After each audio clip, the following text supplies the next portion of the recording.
Để bánh bột bánh rồi. Chạy cái này cô đó nè. Cá cái. Ở cái khối tao màn chi nhất. Bồ ná nào ở con. Cái lôi đã nè. Chả hỏi em quá là nó một. Ở mà nó xa đấy. Thôi nhá. Là bò anh đang ấy chưa? À bỏ mà, phạt lôi không?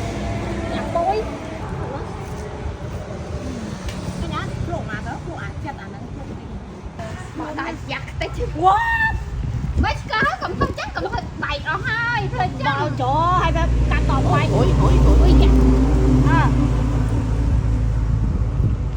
Bên đó. Hay là dư chết luôn á. Còn em Thôi bò nãy mình vô.